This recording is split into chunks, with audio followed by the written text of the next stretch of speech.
Tonight, a worldwide exclusive. Princess Diana, as you've never heard her before. I hated myself so much. I didn't think I was good enough. This is the story the royal family doesn't want you to hear. A story so damning, Diana had to record it secretly on tape. My husband made me feel so inadequate in every possible way. She hoped the tapes would change her life for the better. They wound up changing history. Now, 6 years after her death, her voice will finally be heard. Diana, intimate and unrehearsed. I said, I can't know. I can't do this. This is absolutely unbelievable. Both joyful and anguished. I was just so desperate. I knew what was wrong with me. With remarkably candid confessions and explosive revelations. I was trying to cut my wrist with razor blades. Plus, never-before-seen video that offers a rare glimpse at the lighter side of a princess. To that question.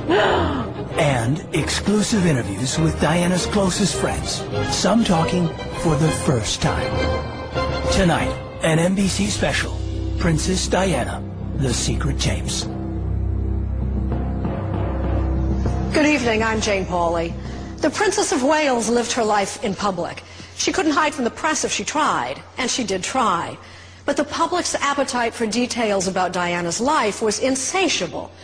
And still, the true story of her life, to a remarkable degree, was secret, until she told the secrets herself on 6 deeply personal audio tapes, the closest thing we'll ever have to her autobiography. Her own story, from an unhappy but privileged childhood, to a tragically mismatched marriage, to her hard-won independence. NBC has acquired the tapes, which until now have only been heard by a handful of people.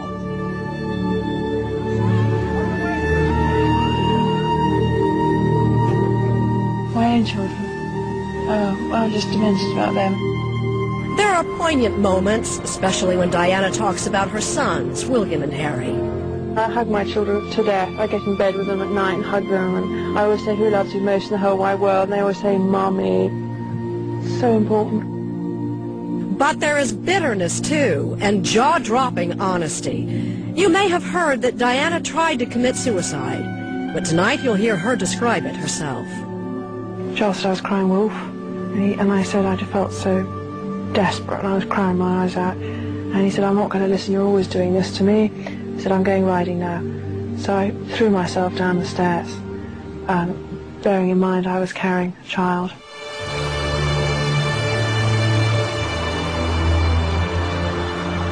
Why did a woman so guarded in her public life record these very personal details?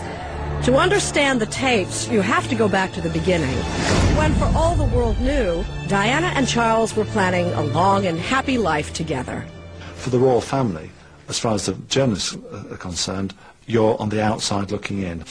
Andrew Morton has been writing about the British royal family since 1982. He'd met Princess Diana several times, but like every member of the family, she refused to do a formal interview.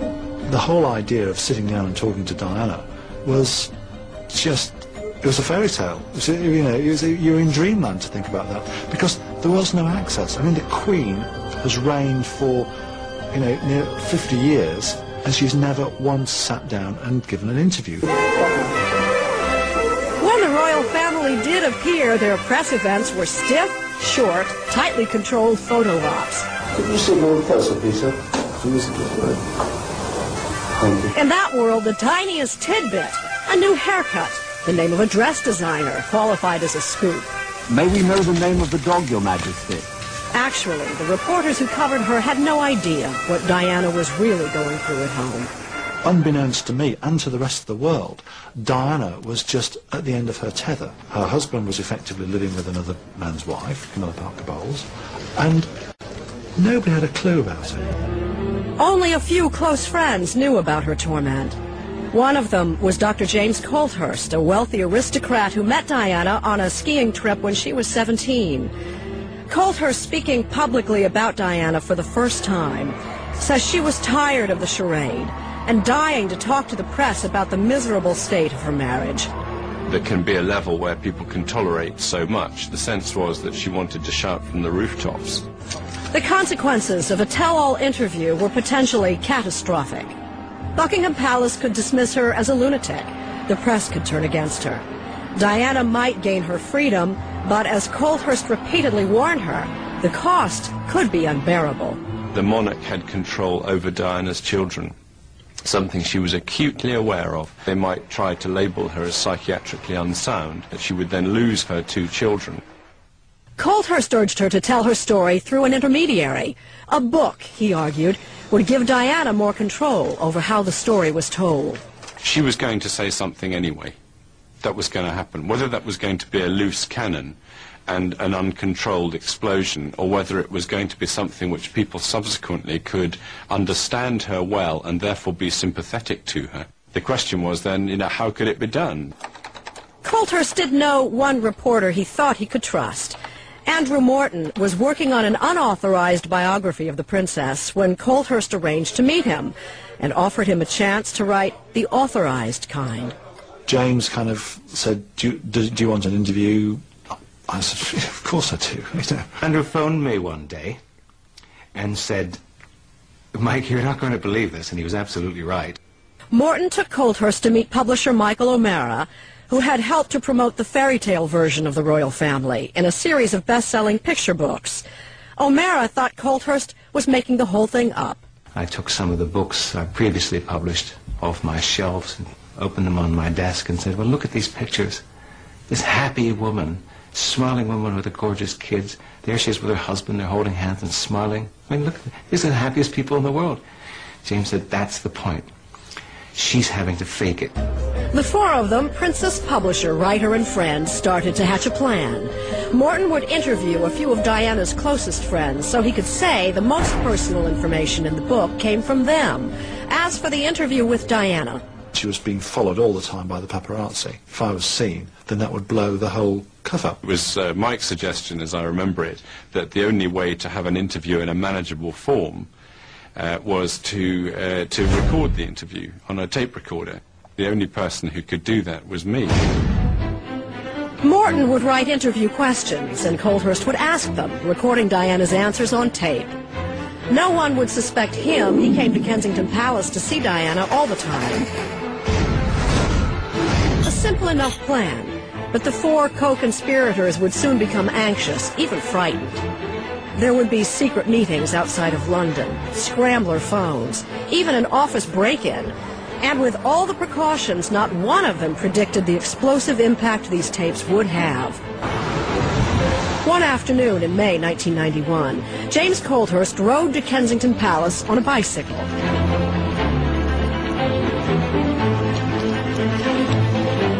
In his basket, a small tape recorder that would rock the monarchy.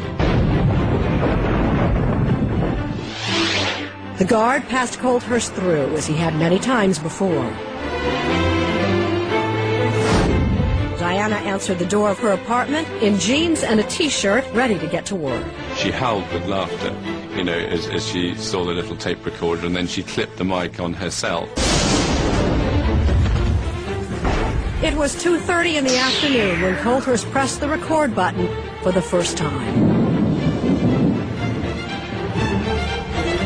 Give me a shout if there's something you don't want to touch on. No, it's okay. Before long, the words were pouring out of her. Now that she was finally free to tell her story, Colthurst said she barely paused to take a breath. She started at the beginning of her childhood and kept going, and it was obviously something she had been wanting to talk about for a long time. The first tape is so important because it's almost like listening to a prisoner who's been inside this institution, inside this cell for 10 years, just speaking into a microphone and almost smuggling the tape out and tell the world, tell the world. For the first time, you'll be able to hear it all for yourself when we come back.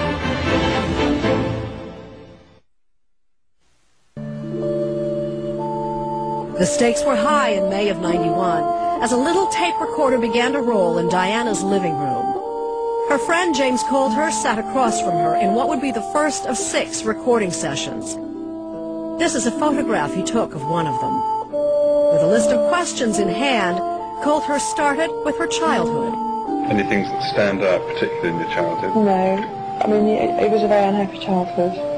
parents are busy sorting themselves out. Lady Diana Frances Spencer was born in 1961 into one of the oldest aristocratic families in Britain. Althorpe, the family estate, was in turmoil. When Diana was 6, her mother ran off with another man. The divorce was vicious. I remember seeing my father slap my mother across the face, and I was hiding behind the door, and she was crying. And I remember Mummy cried an awful lot. Diana distracted herself at boarding school, mostly with athletics. She admits she was no scholar, though there were a few subjects she liked. History fascinated me, Jews and Stuarts, did all that, adored that, but I never anticipated I'd end up in the books. Were you popular as a pupil? Yes. You already got on the right? Adored them. You didn't shout out answers and things like that? No. Probably because I didn't think I knew them. As for romance, well, she was more interested in romance novels. She was saving herself for the man she would marry.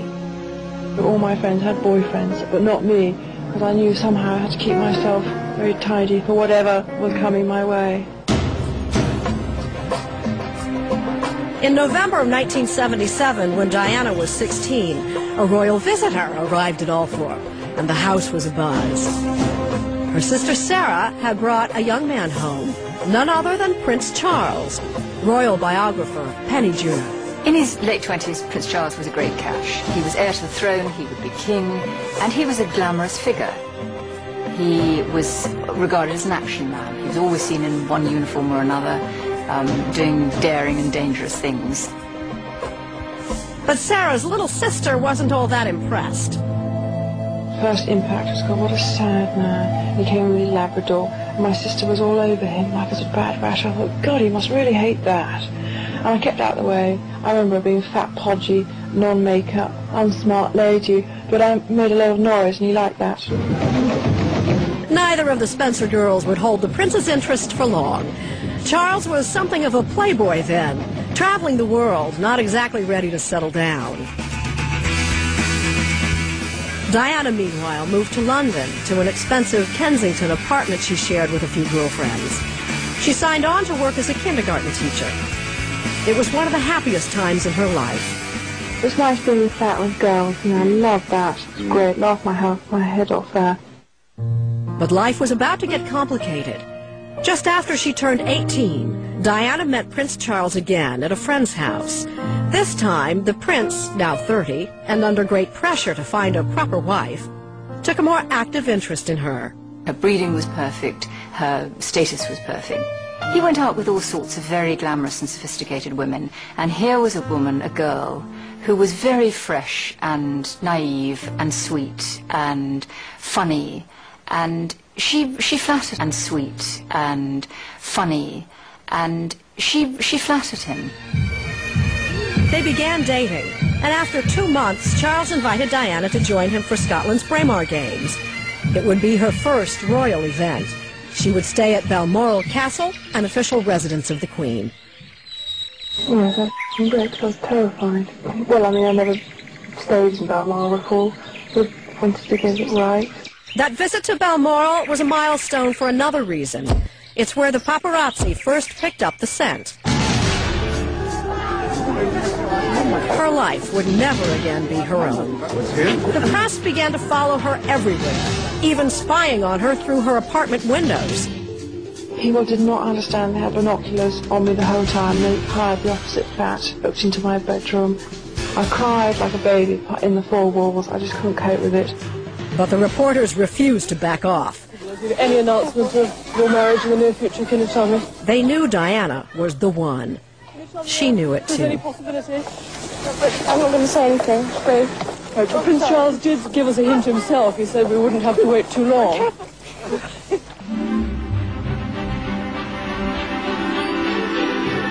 On Friday, February 6th, 1981, after 7 months of courtship, Prince Charles invited Diana to Windsor Castle. He told her he had something to ask. So he said, will you marry me? And I laughed. I remember thinking, you know, this is a joke. So I said, yeah, okay, and laughed. And he was deadly serious.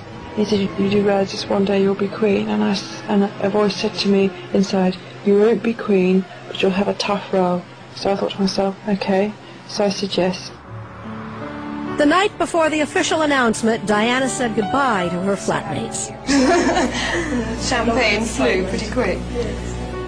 And moved in with the royal family to start preparing for the wedding. A door closed on her old life forever. I left my flat the last time, and suddenly I had a policeman. And my policeman the night before the engagement had said to me, I just want you to know that this is your last night of freedom ever in the rest of your life, so make the most of it. And it was like a sword went in my heart. But she was all smiles the next day, February 24th, 1981, as the couple announced their engagement from Buckingham Palace. Can you find the words to sum up how you feel today, both of you? And proclaimed their love for each other. That's a word, isn't it? Really? Sort of. Just delighted and unhappy. And I'm amazed that she's been brave enough to take me on.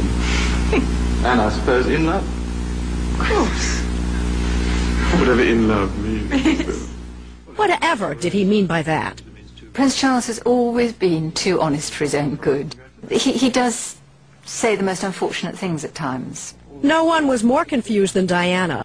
She just returned from a 3-week trip to Australia, where she hadn't spoken to her new fiancé even once. Must have been an agonizing 3 weeks. Did you speak at all? I mean, the phone lines must have been pretty busy between here and Australia. Yes, we tried, but it was quite difficult because I think there was a certain amount of press interest there, although they never actually found you, did they? No. It was a complete disaster because I pined for him, but he never rang me up. I said, can I speak? And they said, no, we're not taking any calls. So I said, well, is Prince of Wales speaking? How do I know it's the Prince of Wales? Came back to reply. I come back from Australia, someone knocked on my door with a bunch of flowers, and I knew that they hadn't come from Charles because there was no note. It was just somebody being very tactful in the office. What's more, as the world became obsessed with the new royal couple, Diana suspected Charles was obsessed with another woman. Camilla Parker Bowles, a former lover of the prince, was married to one of his close friends, but Diana still noticed sparks between them. I once heard him on the telephone in his bath, on his hand and saying, whatever happens, I'll always love you. And I told him I'd listened to the door. We had a filthy row. When reporters saw Diana cry as Charles left for an official trip, they thought she was missing him already. But the secret tapes reveal her heart was aching about something else. That was nothing to do with him going. The most awful thing had happened before we went. I was in his study talking to him about his trip. The telephone rang. It was Camilla. So I thought, shall I be nice or shall I just sit here? So I thought I'd be nice, so I left him to it and just broke my heart for him. Diana's anxiety began to show in a more troubling way. In 5 months, she lost 5.5 inches from her waist, and not just to look good in her wedding dress.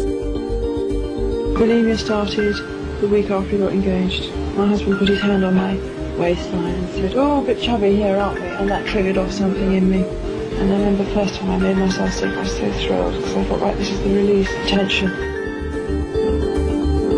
The disease would plague her for years. She had an episode of bulimia the night before her wedding. After she found a bracelet Charles was giving Camilla. There is bunting going up all over London, and there are pictures of the royal couple in just about every shop window in town. I remember the Camilla thing, so I was desperate. Some people are already staking out seats along... I ate everything I could possibly find, and I was sick as a parrot that night, and it was such an indication of what was going on. Any woman in Diana's position might have called the whole thing off. But there were more than 2 people in this relationship. There were millions. She saw no way out. Her sisters tried to raise her spirits. I said, I can't marry him. I can't do this. This is absolutely unbelievable. And they were wonderful and said, well, bad luck, Dutch. Your face is on the tea towel, so you're too late to chicken out.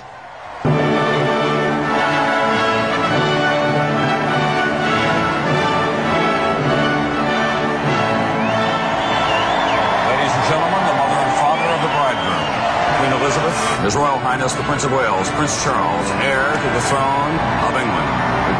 And here comes the bride.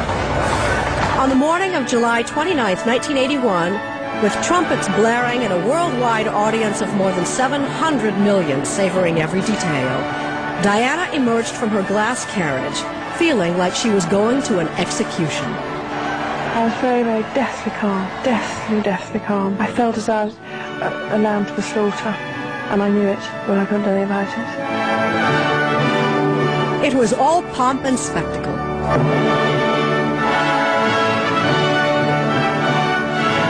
I thought the whole thing was hysterical, getting married, in the sense that it was just like,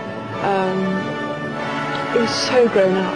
And here was Diana, a kindergarten teacher, and the whole thing was ridiculous. There were 2,500 guests in the cathedral that morning. Diana was keenly aware of one. As I walked up the aisle, I was looking for her. Spotted Camilla, pale grey, pillbox hat, saw it all to this day, you know, vivid memory. And I thought, well, there we are, that's it, let's hope that's all over with. Desperate for a happy ending, Diana decided to focus on the positive. She was very much in love with Charles. Maybe now, she thought, he'd be in love with her, too. I couldn't take my eyes off him. I just absolutely thought I was the luckiest girl in the world, and you know, he was going to look after me. Well, was I wrong on that assumption?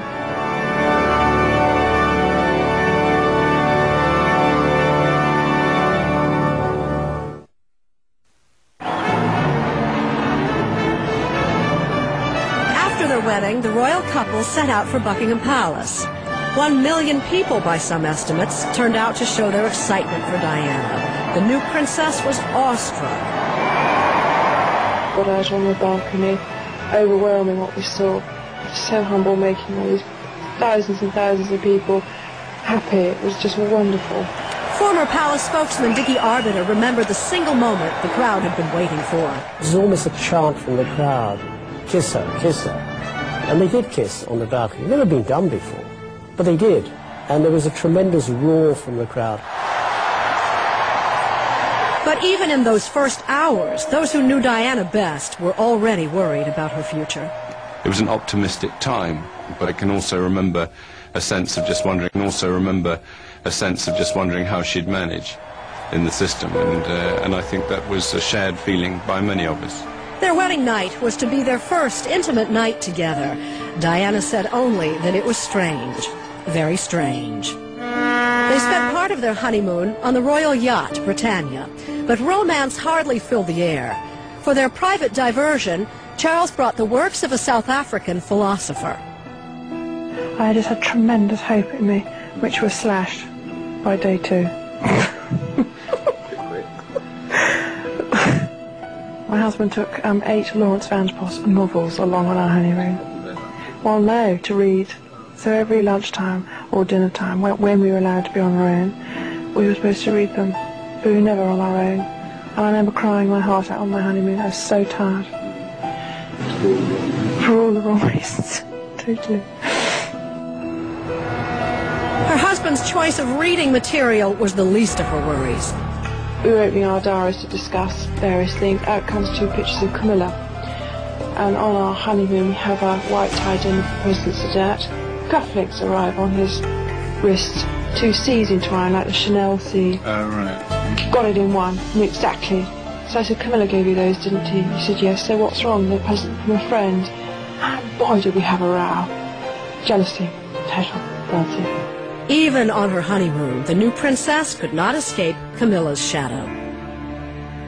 My dreams were appalling at night. I dreamt of Camilla the whole time, and the bulimia was appalling, absolutely appalling. It was rife. It was 4 times a day on the yacht. Anything I could find, I would gobble up and be sick 2 minutes later. Very tired. 1 minute one would be happy, the next minute one would be blubbing one's eyes out. How are you enjoying married life? Highly recommend. Diana kept her troubles hidden from the public. Her admirers clung to the image of the kindergarten teacher plucked from obscurity by a handsome prince, who took her off to a castle to live happily ever after. But Diana struggled to find her footing. So that first week was such a traumatic week for me. I learned to be royal in 1 week.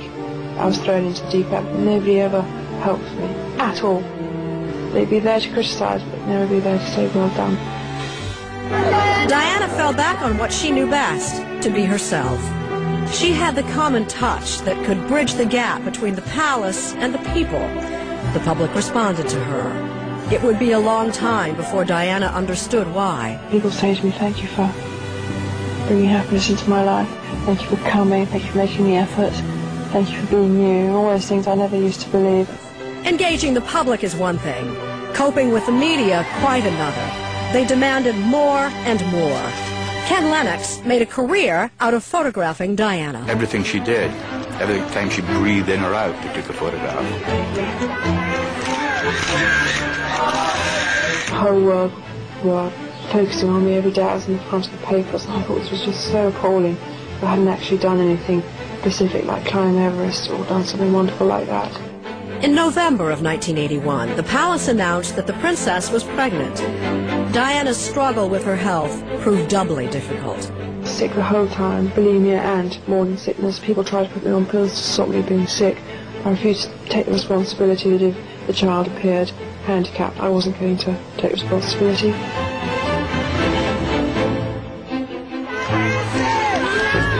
To make matters worse, the news that she was expecting only drove the press corps into a greater frenzy. Photographers were determined to get a picture of the pregnant Diana. Nothing seemed off limits. Lennox and his tabloid competitors followed Diana and Charles on their vacation to a very private island in the Bahamas. Using a very long lens, Lennox snapped pictures of a pregnant princess in a bikini. She was distraught. I was horrified, because I'd never walked around looking like that in a bikini.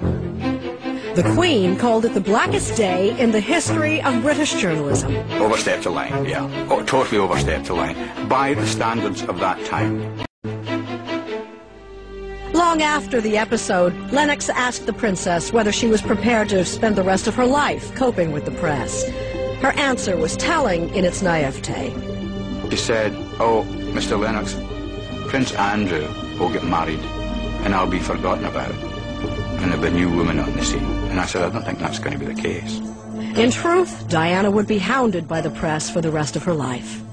I had a very bad time with the press because they literally haunted me and hunted me. Haunted and hunted, Diana struggled to cope with feelings the press would know nothing about, but which would shape the rest of her life and their coverage of it. When we return, Princess Diana reveals her secret torment.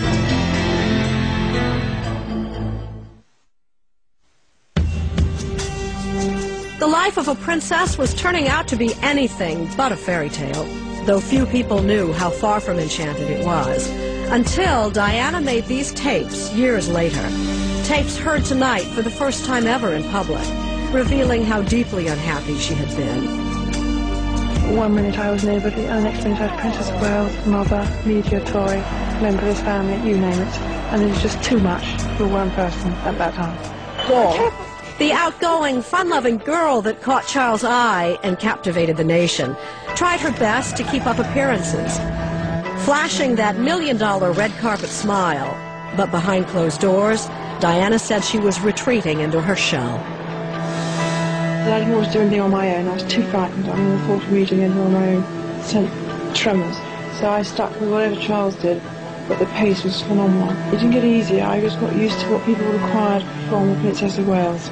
What Diana thought wasn't going to come into it yet, so I hadn't got enough background. She felt desperately insecure. I hated myself so much. I didn't think I was good enough. I thought that I was good enough for Charles. Oh, doubts along with one thing. No. I always used to think people would just look at me for my clothes, and I was desperate for the other side to come up or to be dealt with. I didn't know how to do it. Later on those secret tapes, Diana would rail against Charles' lack of support. My husband made me feel so inadequate in every possible way, but each time I came up for air, he pushed me down again. I'll tell you this, if Prince Charles had said to her from day one, "Well done," on a regular basis, she would never have left the royal family. I'm really delighted that my wife has been able to come as well. Far from being distant and uncaring, his supporters say the prince was deeply concerned about his wife. He did all sorts of things to try and make her happy, and it made no difference whatsoever. And Diana was so needy that what she actually required was 100% of somebody's attention. The bulimia, first apparent during her engagement, by now was out of control. I wasn't well at all. and told everybody I was tired the whole day, but it was the bulimia that totally taken grip of me. Suddenly in the middle of dinner, I got sick and come back again. And they said, why didn't you go off to bed? And I thought it's my duty to sit at the table. Duty was all over the shop. I didn't know which way to turn at all. Soon, says James Polhurst, her eating disorder was a well-known fact in the royal household. The bulimia was evident, I think, to anybody who'd known her before and then subsequently saw her, and she became thinner and thinner. But for the millions fascinated by her every move, Diana was still the glamorous princess.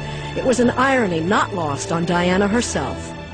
The public side was very different, obviously, from the private side. The public side, they wanted a fairy princess who could come and touch them and everything would turn into gold, and all their worries would be forgotten. Little did they realise that the individual was crucifying herself inside, because she knew she was good enough. Eventually, the bulimia began to take a toll in public. On this 1986 trip to Canada, Diana fainted while touring an exhibition with her husband. I never fainted before in my life, and we'd been walking around for 4 hours. We hadn't had any food, and presumably I hadn't eaten for days beforehand. When I say that, I mean the food staying down. And I remember walking around feeling really ghastly, and I didn't dare tell him when I felt ghastly. And I put my arm on my husband's shoulder and said, darling, I think I'm about to disappear, and slid down the side of him.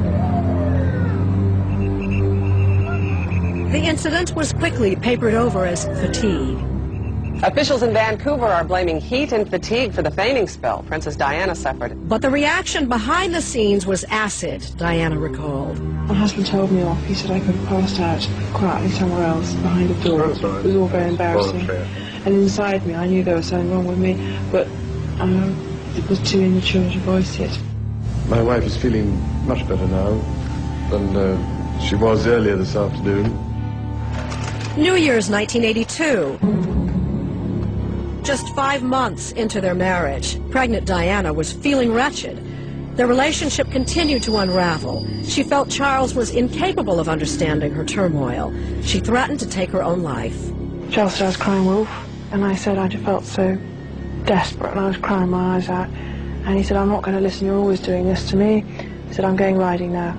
So I threw myself down the stairs, bearing in mind I was carrying a child. Queen comes out, absolutely horrified, shaking. She's so frightened. I knew I wasn't going to lose the baby, quite bruised around the stomach. And Charles went out riding, and when he came back, it was just dismissal, total dismissal. It was one of several half-hearted suicide attempts she would make over the next decade. She revealed on the tapes that she had tried to cut her wrists and had thrown herself into a glass cabinet at Kensington Palace. Biographer Andrew Morton was stunned when he heard the revelations. I found them literally unbelievable, because here she was, being the most photographed woman in the world, nursing these scars to her body that she'd obviously made in the kind of rage that she felt. And I think this is something that also comes over, this fury that she has, that she's been conned, she's been lured into this palace, the doors are being bolted behind her, and she's got no way out. At another point in the mid-80s, Diana returned to London early from the royal family's annual stay in Scotland. The media said I'd come down so I was bored of all the rain up in Scotland, and I wanted to go shopping, which was absolute bull. I was very ill. We were trying to hide that from everybody. I had to come down for treatment because I was so depressed, and I was trying to cut my wrist with razor blades. And she recalled another incident. After 5 years of being married, my sister Jane came up to see me, and I had a V-neck on and shorts. She said, Dutch, what's that marking on your chest? And I said, oh, it's nothing. She said, what is it? And the night before, I wanted to talk to Charles about something. He wouldn't listen to me. He said I was crying wolf. So I picked up his penknife off his dressing table and scratched myself heavily down my chest and my both thighs. There was a lot of blood, and it hadn't made any reaction whatsoever. Suicide attempts are desperate calls for help. It didn't much matter, Diana said. No one was listening. I was just so desperate. I knew what was wrong with me, but nobody else around me understood me. I needed rest and to be looked after inside my house, and for people to understand the torment and the anguish going on in my head. Desperate cry for help, and I'm not spoilt. I just need to be allowed to adapt to my new position. Diana would eventually adapt, but not before things got much, much worse. When we return, Diana recounts her darkest days.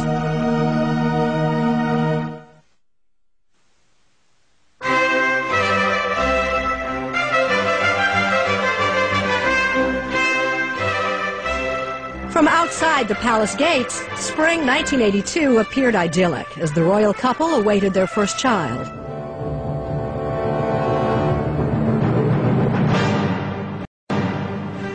But by now, little in Diana's life was as it appeared. The media interest in the impending birth was intense, so much so that Diana couldn't handle the pressure and wanted labor to be induced. But she recalled, it was difficult to schedule a birth date around the father-to-be's polo matches. When we had William, we had to find a date in the dark that suited him, his polo. William had to be induced because I couldn't handle the pressure any longer. It was becoming unbearable. It was as if everybody was monitoring every day for me. Anyway, the boy arrived, great excitement, thrills, everyone was absolutely on high as a kite. We found a day that Charles could get off his polo pony for me to give birth. That was very nice. I felt very grateful about that. As Britain celebrated its new heir, He's in marvellous form. Diana retreated into depression. Came home, and then postnatal depressions hit me hard. And it wasn't so much the baby that had produced it, it was the baby that triggered off all else that was going on in my mind. Boy, was I troubled. And it turns out that Britain's royal family, which already has a little prince, is due for a royal addition in late September. On February 14th, 1984, Valentine's Day, Diana's second pregnancy was announced. It came as something of a surprise for Diana because by then, she said, Charles was back in the arms of Camilla. By then I knew he'd gone back to his lady, but somehow we managed to have Harry. Nonetheless, Diana recalled that pregnancy as the happiest time of her married life. We were very, very close to each other 6 weeks before Harry was born, closest we've ever been and never will have been. Their closeness was short-lived, she said, because Charles had been hoping for a girl. And then suddenly, as Harry was born, it just went bang, our marriage. The whole thing went down the drain. And Charles, all he wanted was a girl. What's more, Diana said Charles was horrified at Prince Harry's red hair, a distinctive Spencer family trait. First comment was, oh God, it's a boy. Second comment, oh, and he's even got red hair. So something inside me closed off. But the couple kept up appearances. As in this 1985 British TV documentary called The Prince and Princess of Wales Talking Personally, in which Diana continued to play the role of the ideal royal consort. I feel my role is supporting my husband. She even had a cheery explanation for her weight loss. Maybe I'm so scrawny, it's because I take so much exercise. Don't know. But the truth was the talk of the palace. Diana said the Queen herself spread the stories Charles told about her. He definitely told her about my bulimia, and she told everybody that was the reason why our marriage had cracked up, because Diana's eating. Must be so difficult for Charles.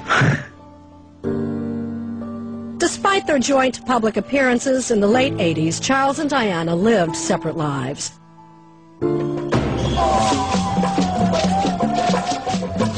Diana took solo trips abroad and related to people in a way no royal had ever done before, bringing comfort to lepers and AIDS patients.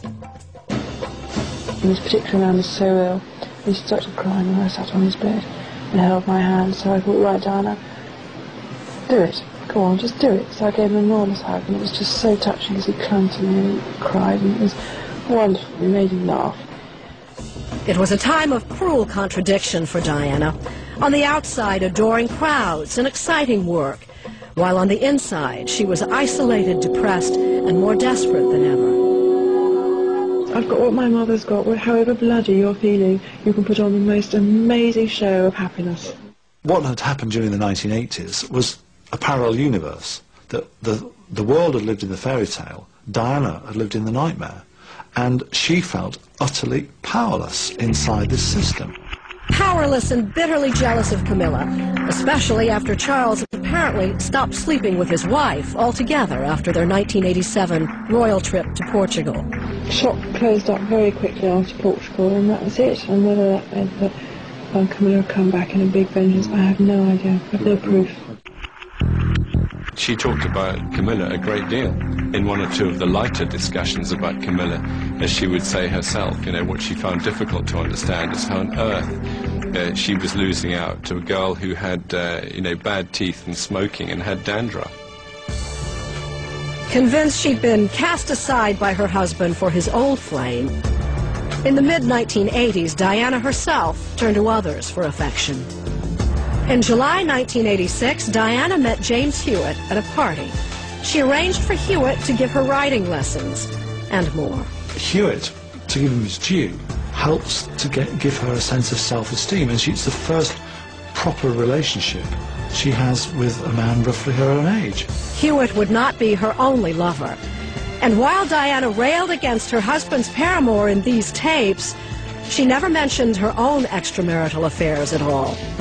Ken Wharf, who was Diana's bodyguard at the time, says the princess was open with him about her love life, but still clearly wanted Charles back. I don't think she used it as a closing on her marriage. I think it was a statement. I think it was a statement saying, well, look, you know, if you can do this, so can I. And I think it was a protest. While the palace seemed prepared to continue the charade of a happy royal household, Diana's friends said she refused to spend the rest of her life living a lie. A large number of people around Diana saw her going fairly steeply downhill.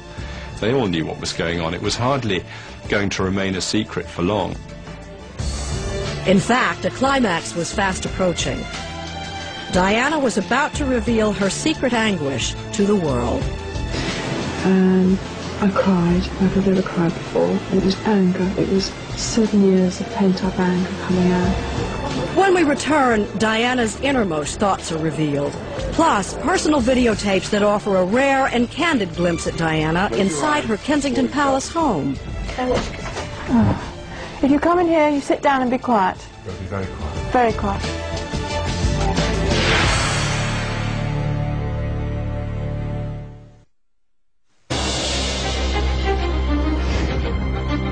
A suicidal princess. I threw myself down the stairs. It was the anguish the world never heard. 6 secret tapes. Diana's own words revealed for the first time. My husband made me feel so inadequate in every possible way. Now, more explosive confessions and stunning revelations. It was 7 years of pent-up anger coming out. Including Diana's dramatic face-to-face confrontation with her husband's mistress. I said to Camilla, don't treat me like an idiot. And in another worldwide exclusive, never-before-seen video of Diana inside her palace home. Sorry. Rare glimpses of candor and laughter. And haunting predictions about her destiny. And you always knew I'd never be in the next queen. An NBC special. Princess Diana, The Secret Tapes. Was the handsome prince in love with his princess? We thought so, or wanted to believe it. Buckingham Palace wanted us to believe the royal marriage was a happy one. It was not. Tonight, more revelations about her health, how she felt like a captive in the royal household, how she confronted the other woman in her husband's life, and how she plotted and schemed to get her story told. Here is the stuff of which fairy tales are made. The prince and princess on their wedding day. Fairy tales usually end with the simple phrase, they lived happily ever after. The new princess had great hope that wish would come true. She was awestruck as she stepped out on the balcony that day as the newest member of the royal family. Overwhelming what we saw. So humble, making all these thousands and thousands of people happy. It was just wonderful.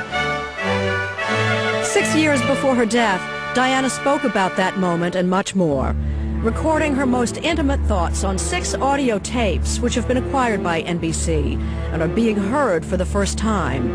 They reveal a woman caught between her dreams and her despair. The public side was very different, obviously, from the private side. The public side, they wanted a fairy princess who could come and touch them and everything would turn into gold, and all their worries would be forgotten. Little did they realise that the individual was crucifying herself inside because she didn't think she was good enough. On the tapes, Diana talked frankly about so many things. The joy she had in raising her two sons, William and Harry. I hug my children to death. I get in bed with them at night and hug them, and I always say, who loves you most in the whole wide world? And they always say, Mommy. It's so important. But also her struggle to emerge from the shadow of Camilla Parker Bowles, Prince Charles' lover. I once heard him on the telephone in his bath, on his hand telephone, saying, whatever happens, I'll always love you. The tapes were recorded with the help of a close friend and reveal Diana's most intimate feelings. She was blunt as she spoke of resorting to extreme measures, even attempting suicide, as her marriage fell apart. I was so depressed, and I was trying to cut my wrist with razor blades. The broadcast of Diana's recording stirred reactions around the world. Princessin Diana. Princess Diana. The obsession with Diana's life has barely begun to fade. Those extraordinary tapes that broadcast on American television station NBC. But if Prince Charles has thoughts about the tapes, he's keeping them to himself. Diana was forthright on the recordings about her bulimia, the disease which had come to dominate her life. The bulimia was appalling, absolutely appalling. Anything I could find, I would gobble up and be sick 2 minutes later. Diana said her husband accused her of crying wolf about the disease, which added to her distress. My husband made me feel so inadequate in every possible way that each time I came up for air, he pushed me down again. You know, even if I ate a lot at dinner, Charles would still say, oh, is that going to reappear later? What a waste. By 1988, the disease had gotten so out of hand, an old friend confronted the princess and gave her an ultimatum. She said, well, you must tell your doctor. I said, I can't. She said, well, you must. I'm going to give you 1 hour to ring up your doctor, and if you don't do that, I'm going to tell the world. Diana finally acknowledged that she needed help. I suddenly woke up and realized that I was on the way down fast. Diana went to a specialist in eating disorders, the same doctor who had treated her sister Sarah for anorexia. Right away, he suspected Diana had tried to commit suicide. He said to me, how many times have you tried to get rid of yourself? And I thought, wow. So I said about 4 or 5 times. He said, how? And I said, all various instruments I tried and threats and all the rest of it, glass, a lot. And he said, I can get you better in no time at all. The problem lies with your husband. And he said, in 6 months' time, you'll be a totally different person. As Diana began to gain control over the bulimia, her strength returned, and so did her courage. She planned a confrontation with the other woman in her husband's life. The voice inside me said, just go for the hell of it. So I sat myself up something awful. This was my big step. It was the winter of 1989. Charles and Diana were invited to a birthday party for Camilla's sister. Unexpectedly, Diana agreed to attend. Bodyguard Ken Wharf drove the couple to the party. It was clear that Prince of Wales was unhappy that he was being accompanied by his wife, and I'm sure that Diana probably had a hidden agenda here. After dinner, Diana noticed Charles had slipped away. She went downstairs and found Charles and Camilla talking to another guest. I said to the 2 men, okay boys, we'll just have a quick word with Camilla, and I'll be up in a minute. And they shot upstairs like chickens with no heads, and I could feel upstairs all hell breaking loose. What's she going to do? Diana decided this was the moment to make it clear to Camilla that the royal marriage wasn't big enough for both women.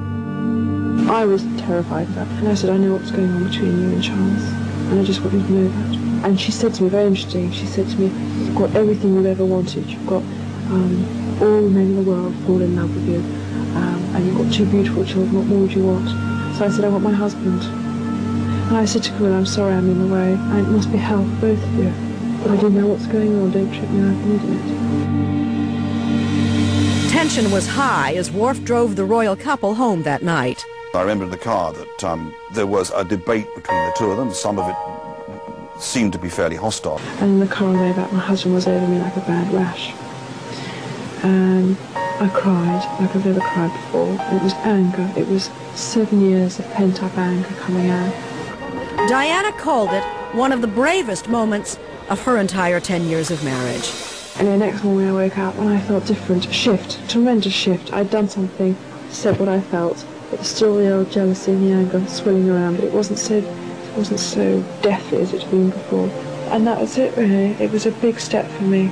There was a different princess in the sense that she'd almost sort of triumphed over something that hitherto had been a huge problem for many, many years. And there was no doubt in my mind that this really signified the ending of a marriage. As the marriage spiraled downward, the palace tried to convince the public that the couple was still devoted, but the effort failed.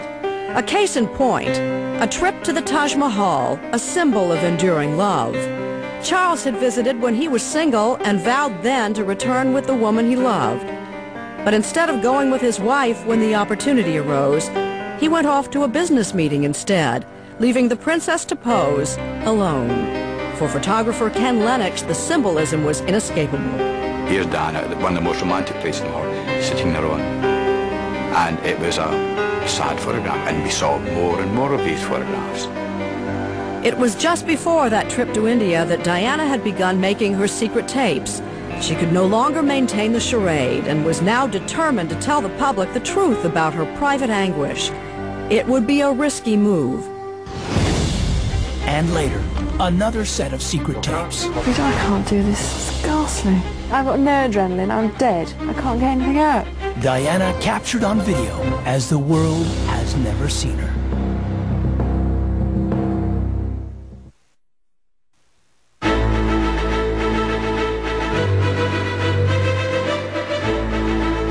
In 1991, for the first time, Diana began to take control of her life. She discovered new strength and self-confidence. I'm much happier now. I mean, I'm not blissful, but I'm much more content than I've ever been, because I've really gone down deep and scraped the bottom a couple of times and come up again. But Diana told her close friends she felt more trapped by her marriage than ever, and more alienated from the royal family. She was becoming angrier and angrier at what was going on within the situation. I think I'm going to cut a very different path from everyone else.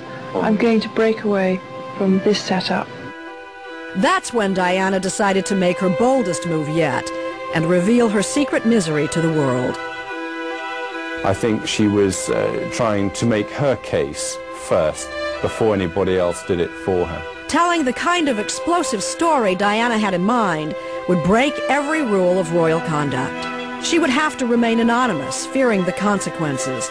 The royal family might pronounce her mentally unsound, or worse. The monarch had control over Diana's children, something she was acutely aware of. She was extremely concerned that she could then lose the children. So if Diana was going to risk telling her story, it would have to be anonymously. In a book, she could reveal her secrets, but deny that they came from her. James Colthurst proposed his friend, Andrew Morton, an author and freelance royal reporter, whose pieces were largely sympathetic to Diana. James said, "Do you want an interview?" I said, "Of course I do." Hardly believing what was happening, Morton took Colthurst to his publisher, Michael O'Mara. He must have been extremely suspicious of me. I was convinced instantly that the guy had to be some kind of con man. Colthurst was able to convince the author and publisher he was for real.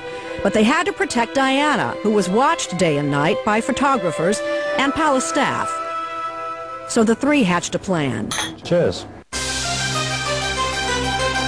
Morton would write questions for Diana and give them to Colthurst, already a regular visitor to Diana's palace apartment. No guard would ever suspect what was nestled in the basket of his bicycle.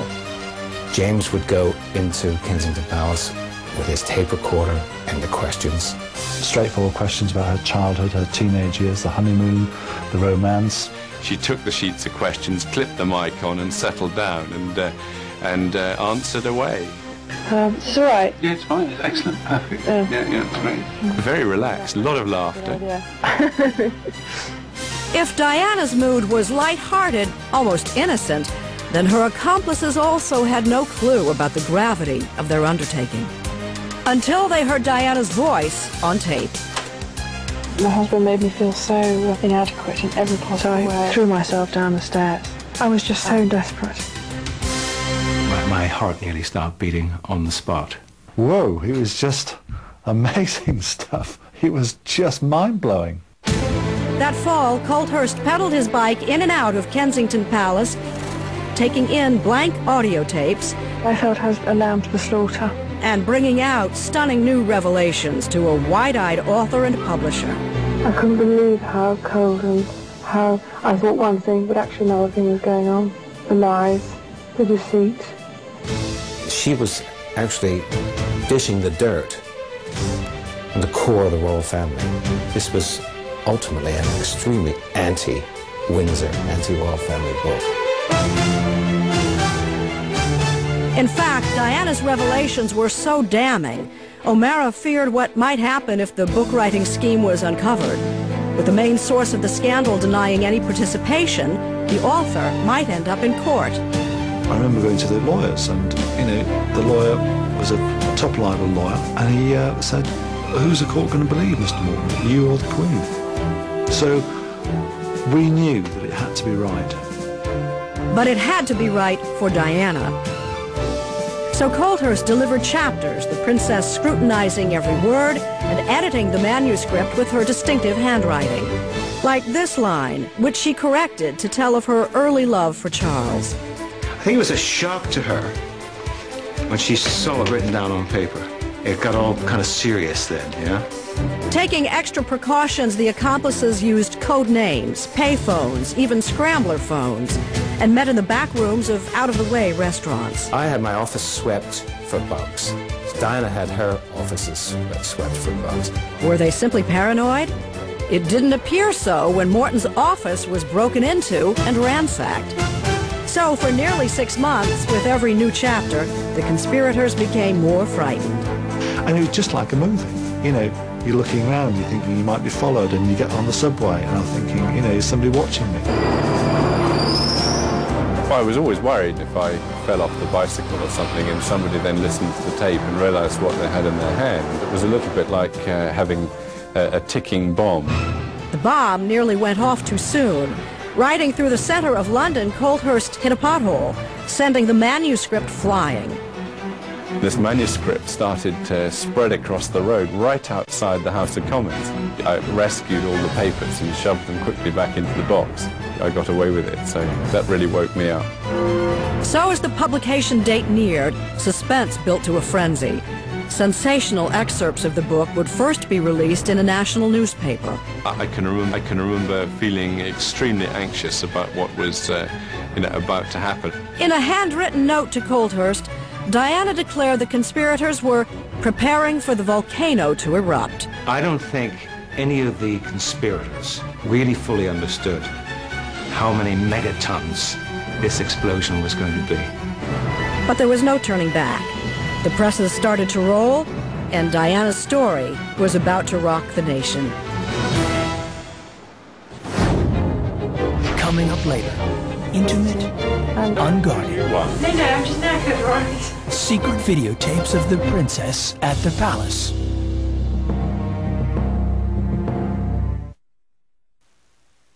Princess Diana and her cohorts knew there was no turning back. A deal had been made with a prominent London newspaper, the Sunday Times, to serialize Morton's book. For months, they lived nervously with their secret, bracing for, well, they didn't know what to expect, but it was going to be big. Sunday, June 7th, 1992. London awoke to a drab, overcast morning and explosive news. The inflammatory words so closely guarded for nearly a year were now headlines. I got no support from Charles. The bulimia was appalling. I was trying to cut my wrist with razor blades. People couldn't believe what they were seeing in print. The royal reporters were walking around in circles, not knowing what to do. I thought that was the most monstrous headline and totally untrue. Caught completely off guard, the palace was stunned. I think the Queen was furious. There's not a family on earth, I think, that would want to see their marital troubles broadcast all over the world, let alone the royal family. From day one, the four conspirators had vowed to hide that Diana was the source of the shocking material. Andrew Morton promised to take the secret to his grave. It looked as though they'd pulled it off. Even close friends of the princess, like Rosa Monckton, were in the dark. Had she said anything to me, I'd have been absolutely livid with her. I considered it a complete betrayal, really, of her family and of her friends. For the creators of the controversy, the response was beyond anything they could have imagined. We were thinking atom bomb, and it was actually like several hydrogen bombs. They were all desperately unhappy that somebody's come along and destroyed the fairy tale. A journalist, Morton now found himself on the other side of a media frenzy. He had to weather criticism of his book while denying the one thing that would have made him credible, Diana's involvement. I didn't interview the Princess of Wales for this book. Have you ever spoken to the Princess of Wales at all? I've spoken to her at the usual press receptions, but not in connection with this book. She hasn't read the manuscript. Which, of course, was not true. I would have loved, from day one, to have said, look, folks, Diana's wanted this book out, Diana wanted this book published. No, I couldn't say that. Still, Diana was suspect from the start. Former palace spokesman Dickie Arbiter. And I asked her, had she helped him? And hand on heart, she said, no, I don't know anything about it. And I knew she had, but you can hardly turn around to a member of the royal family and say that you're lying. Diana stuck to her story. Pressure was also mounting for the friends of Diana who had openly contributed to the Morton book. Many, like former flatmate Carolyn Bartholomew, were being criticized for betraying Diana. But 4 days after the book was serialized, Diana sent out a meaningful signal to show that Carolyn had her blessing. It started with an anonymous phone call tipping off photographer Ken Lennox that the princess would be leaving her friend's house that morning. Diana came out of Caroline's house, looked to see where I was, spoke to him for a few minutes, walked down the path, got into the car, and drove past me, looking at me all the way. And it was a clear signal that I've got a story to tell, and I'm telling it, and a number of people have cooperated. For some who had observed Diana through the years, her revelations triggered a brutally honest reappraisal of the royal marriage. We all thought back, my God, so that's what was happening at such and such. And we were witnessing it, but we didn't want to add 1 and 1 and get 2. It seemed too ridiculous that they were totally unhappy. For others, the book would confirm suspicions that the Princess of Wales was a troubled young woman. Author Penny Junor, known as a supporter of Prince Charles, would later write a book suggesting that Diana was mentally unstable. I don't think he drove her to it. I think she came to that marriage as a very damaged individual. I don't know that anybody actually could have coped with her. Junor maintains that Diana's story was full of exaggerations. She doesn't believe the suicide attempts were genuine, or that Camilla and Charles were romantically involved in the early years of their marriage, as Diana claimed. This was Diana actually rewriting history. Morton had simply taken hook, line and sinker everything that Diana said. I never said it was a balanced story. It's called Diana, Her True Story. It's from her perspective, it's about her life and her perception of that life. For Diana, the days following the serialization of the book were fraught with uncertainty. She was very nervous and, she had severe second thoughts. But soon it was clear she'd won the support of the press and the people. The letters started to arrive from the public, and she suddenly realized that maybe she hadn't committed a huge sin. Diana was also encouraged because she and Prince Charles met the day after the book was serialized and privately agreed to go their separate ways. Finally, Diana felt she was being heard. And she said, for the first time in years, I slept properly that night.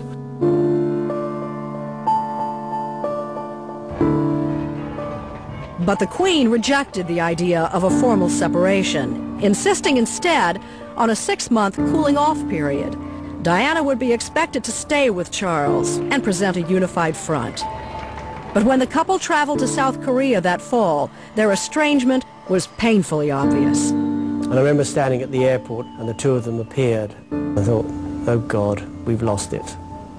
Because you could see it written over their faces. And it was awful.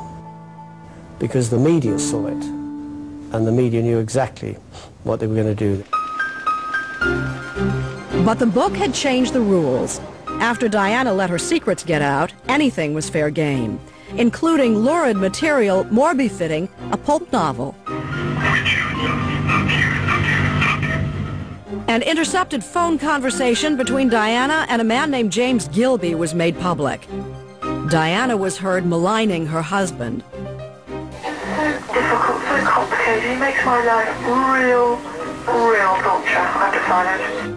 A few months later, it was Prince Charles' turn to be humiliated when an intimate conversation with Camilla was released. I can't bear a Sunday night without you. It's like that program Stop a Week. I can't start the week without you. By mid-December, 6 months after the Morton book rocked the House of Windsor, Prime Minister John Major made an announcement. With regret, the Prince and Princess of Wales have decided to separate. Diana had broken free. The plot that began when she recorded the details of her troubled life had worked. She saw the book as her lifeboat, as her passport to a new world. But how would Diana navigate that new world? Up next, they've never been seen by the public. Private videotapes of Diana inside her palace home.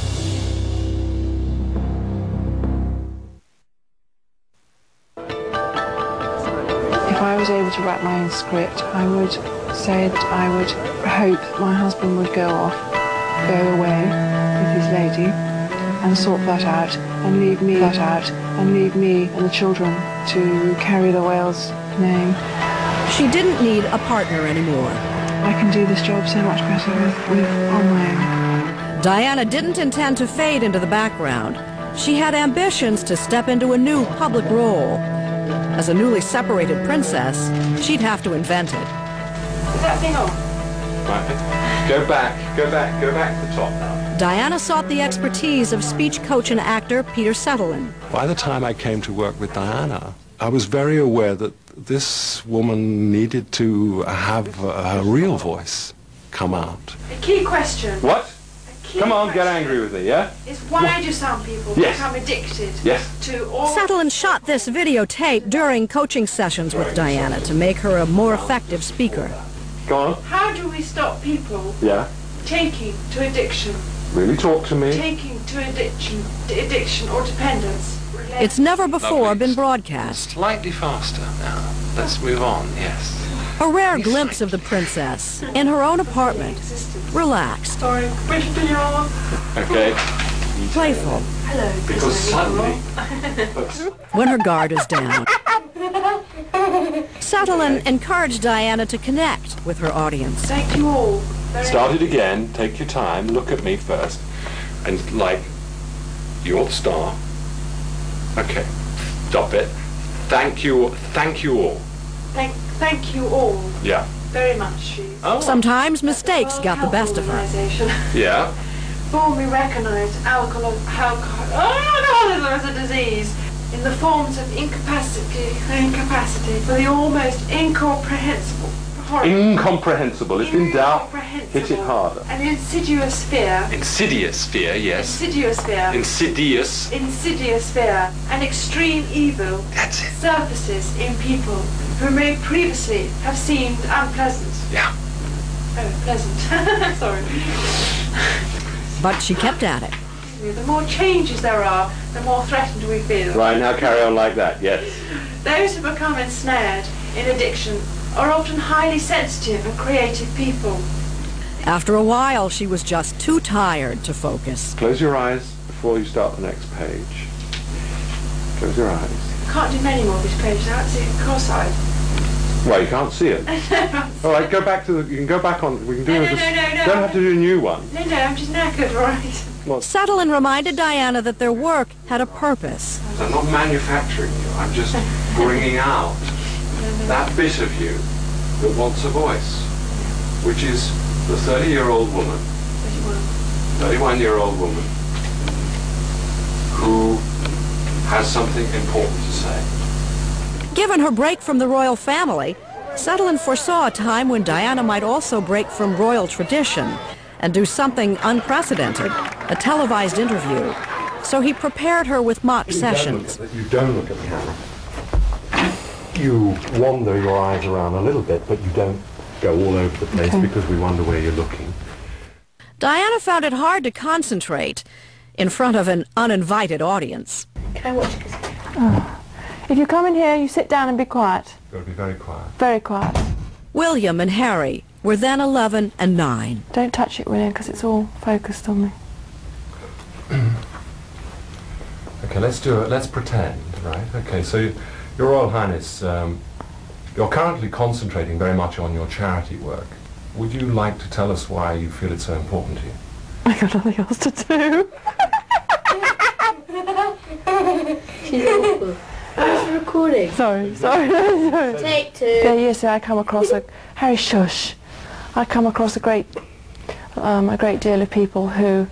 It's so very difficult. I can't even string my words together. Well, it's really hard. You've got two of the most impossible people sitting here with us. Harry, shush. Shush, Harry, sit down. It's good practice to cope Just sit.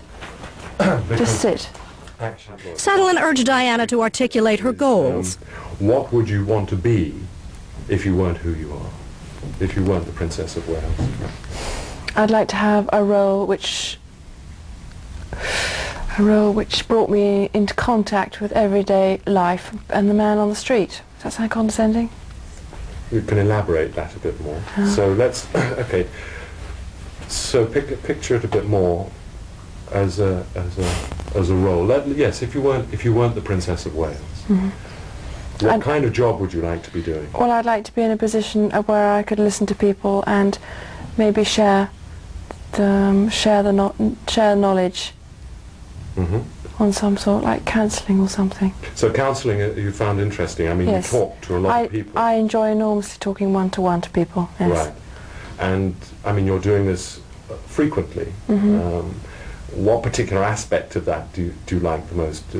I like to draw out the darker parts of people's way of thinking. Why the darker parts? Because normally the people I've met, they're afraid to share it with me or with anyone, and I think it helps by tapping onto it. Princess Diana was changing, and so were the causes she chose to support. I chose these particular areas because they were all areas where the individuals have been rejected for some reason or another, and I'm able to relate to that particular department because my role and my duties have drawn me into these areas. Diana's answers reveal how deeply she longed for the affirmation she felt she never got from the royal family. And do you feel that what you do has a positive influence? Well, I hope it does, because I think whoever we are, we all like to be thanked for what we're doing. Diana understood that her position gave her the power to address issues others couldn't or wouldn't, such as AIDS. Because I don't think it's a particularly glamorous area, because it's dealing with all sorts of issues. And the last issue is death, which people do not discuss freely. There was one question, a fundamental question, that she could not answer. Your Royal Highness, you're concentrating very much on your... Stop laughing at me. on your charity work. Why is this work so important to you? Because it highlights the plight. It highlights the plight of others. And if I'm able to go into a situation which makes others more aware of their desperation and... I can't do this. It's ghastly. What's ghastly? Because I've got no adrenaline. I'm dead. I can't get anything out. I don't know the answer to that question. Okay. There was a particularly poignant moment when Sutherland asked a straightforward question. How do you see your role in, let's say, 5 years' time? I haven't a clue to that question. Nobody dreamed she wouldn't have 5 years. The year after Diana's coaching sessions with Sutherland, it was her husband who gave the first one-on-one royal television interview. This is the story of the Prince of Wales today. For a documentary called Charles, the Private Man, the Public Role. A 2.5-hour program, it was this 22-second exchange that viewers remember. Did you try to be faithful and honourable to your wife when you took on the vow of marriage? Yes, absolutely. And you were? Yes. until it became irretrievably broken down. Us both having tried. When they heard from the Prince of Wales's own mouth that he had committed adultery, that shattered a lot of illusions. I think Charles's confession of adultery was about the single biggest mistake he's ever made. Diana made a statement of her own that night. She deliberately selected an outfit that would make heads turn when she attended a gallery opening. She wore her up-you frock. It was a really lovely black number. Great legs. I mean, she was out to kill Charles that night, kill him public-wise, and make everyone wonder whether Charles was just totally mad or not. The following year, Diana gave her own interview to the BBC's Panorama. She even admitted having an affair with her writing instructor, James Hewitt, going further than she had on the audio tapes. Were you unfaithful? Yes, I adored him. Yes, I was in love with him. And she publicly confirmed much of what she'd said in the secret tapes made 5 years earlier for Andrew Morton's book. Do you think Mrs. Parker Bowles was a factor in the breakdown of your marriage? Well, there were 3 of us in this marriage, so it was a bit crowded. Most controversial of all, she questioned Prince Charles' ability to be king. I would think that the top job, as I call it, would bring enormous limitations to him. I don't know whether he could adapt to that. If ever a woman put the boot into somebody, it was suggesting that Charles could never take the #1 job, meaning he was not fit for it. Diana's televised gamble paid off. As it did when the Morton book hit the stores, the public response was overwhelmingly sympathetic, though she was skewered by Charles' allies, including then Defense Minister Nicholas Soames. It really is the sort of advanced stages of paranoia. Given the fact that everything she suspected had turned out to be true, how can you say that was paranoia?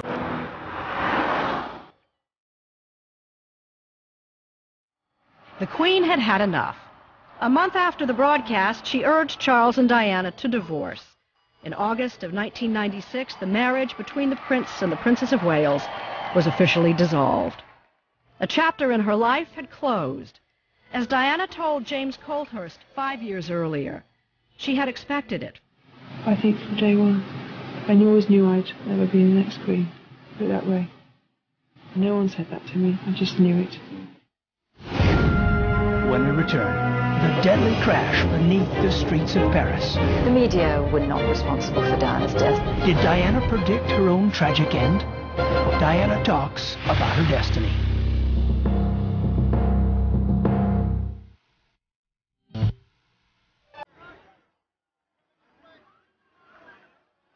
Battle-scarred but hopeful, Diana was finally free to pursue the life she wanted.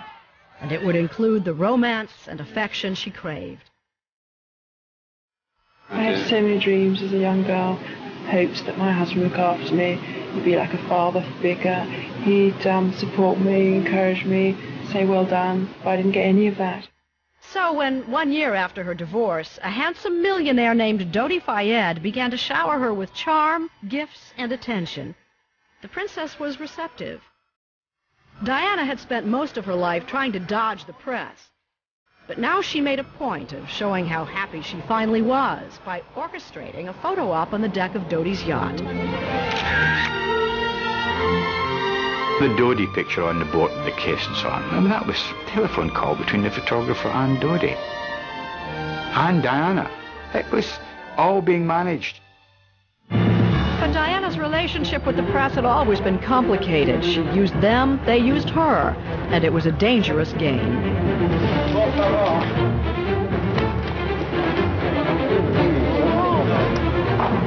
Could I ask you to respect my children's space? Out. Out. O-U-T, out. Have a nice trip now. The game ended in Paris, August 31st, 1997. Her driver was racing to escape the paparazzi when the car slammed into a pillar in the Alma Tunnel. 10 minutes after the car crash, I got a phone call from a French photographer. In an instant, Ken Lennox, then photo editor at the Sun newspaper in London, received explicit pictures of Diana in the car. The photographer told him she was fine. Lennox bought the shots for nearly $500,000. I knew how important the photographs would be.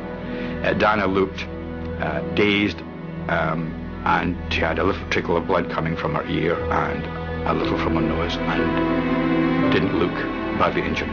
In fact, Diana's condition was grave. At the hospital, doctors tried for 2 hours to save her, but the internal injuries were overwhelming. I heard that there had been a car crash in Paris and that Dodi had died. And there was a bit of me that half expected the phone to ring and for her to ring up and say, life's rough, you know, and what do I do now? And the first thing that we heard was that that Dodi was killed, but that she had just broken her leg. So I immediately rang her on her mobile and left a message saying, you know, I'm coming out, you know, don't worry, it'll be fine. You know. And then, of course, the night went on, you know, and we heard the news.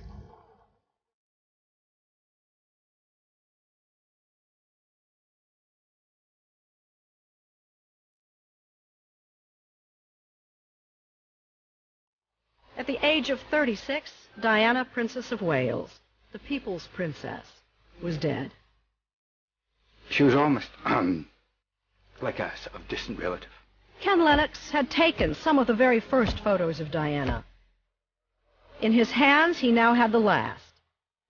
But valuable as those pictures were, Lennox had finally reached a line he couldn't cross.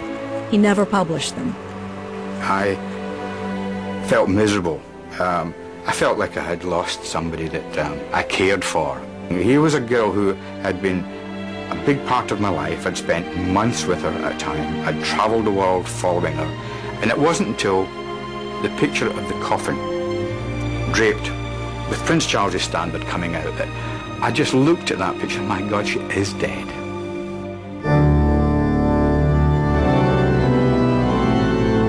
More than 700 million people had watched Diana's wedding. 2.5 billion people watched her funeral. The world was in mourning. For me, the abiding memory of the funeral is of the soldiers' feet shuffling along the floor of the abbey. It was just hearing her coming. Goodbye, England's rose. May you ever grow in our hearts. A memorial service after Elton John brought tears to the eyes of a nation. Torn apart. Diana's brother Charles looked for someone to blame. Of all the ironies about Diana, perhaps the greatest was this. A girl given the name of the ancient goddess of hunting was, in the end, the most hunted person of the modern age. Diana's brother makes a speech where he's saying she was pursued mercilessly by photographers who have finally caused her death. Oh, I mean, I could feel my own flesh creep. In fact, the paparazzi who chased her that night were initially charged with involuntary homicide. They have since been cleared, and tests revealed her driver was legally drunk. The media were not responsible for Diana's death. Diana invited the media. She was the one who actually let them in. There are unsupported but persistent rumors that Diana was pregnant when she died. And many have a hard time believing Princess Diana would die such an ordinary death. Polls in Europe show that many believe she was assassinated. By one theory, because the royal family wouldn't tolerate a marriage between a Muslim and the mother of England's future king. And just recently, Diana's former butler, Paul Burrell, released an unsettling letter she wrote, predicting someone would try to have her killed in a car crash made to look like an accident. While there's no evidence to support that charge, a royal inquest into Diana's death is underway in Britain. A worldwide fascination with Diana endures to this day, and that in part is why those responsible for the secret tapes of her voice agreed to make them available now. The princess, they say, ought to be remembered as the woman she was. I think we're beginning now to see her as a human being at last. And a human being is certainly what you hear on those tapes. Not some mad woman, as they're trying to characterise her at the moment, but a woman with a sense of self. And despite the trauma of her life, she was able to look on it with a certain wry sense of humour, which characterised the Diana that many people came to know and love. What was your feeling now of your destiny? Now, as I speak today, I think I'm going to cut a very different path for everyone else, I'm going to break away from this setup and go and help the man on the street. I think that she made an emotionally constipated nation look at itself in a different way. It'll be fascinating to see how deep I can get. I'm so looking forward to it. And I'll be able to prove to the world, if prove is the right word, that I can jolly well fulfill this position. It's only probably after her death that the royal family have come to realise what it was that she got so right. And what she got right was her hands-on approach. She touched people. She showed that she cared. I know one day, if I play the rules of life, the game of life, I will be able to have those things which I've always pined for, and they'll be that much more special because I'll be that much more older and be able to appreciate them that much more.